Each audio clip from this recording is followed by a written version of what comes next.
আসসালামু আলাইকুম বন্ধুরা, আশা করি আপনারা সকলে ভালো এবং সুস্থ আছেন। তো আরও একটি বাস রিলেটেড আপডেট নিয়ে আপনাদের সামনে হাজির হলাম।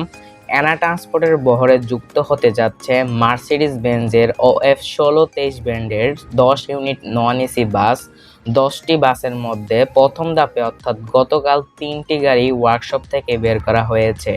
তাদের এই গাড়িগুলোর বডি নির্মাণ করেছে এভারবাইট মোটরস, যাদের কারখানা আমিনবাজারে অবস্থিত।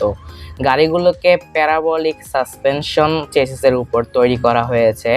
প্রায় 7.5 কোটি টাকার মতো খরচ হয়েছে বাসগুলোর বডি নির্মাণ করতে, মানে A to Z নিয়ে। আরও 7 ইউনিট গাড়ি কাজ শেষের দিকে। তাদের গাড়িগুলোর ইন্টেরিয়র পার্টে যথেষ্ট সুন্দর করা হয়েছে। গাড়িগুলোতে 2x2 ফরমেশনে 40টি ইকোনমি ক্লাস সিট বসানো হয়েছে। যতটুকু জানতে পারলাম, গাড়িগুলোকে নাকি এবার ঢাকা সিলেট রুটে দেওয়া হবে। আমার মতে গাড়িগুলোর যে পেইন্ট ব্যবহার করা হয়েছে তা যদি আগের থেকে একটু পাল্টানো হতো তাহলে আরও একটু বেটার হতো মনে করছি।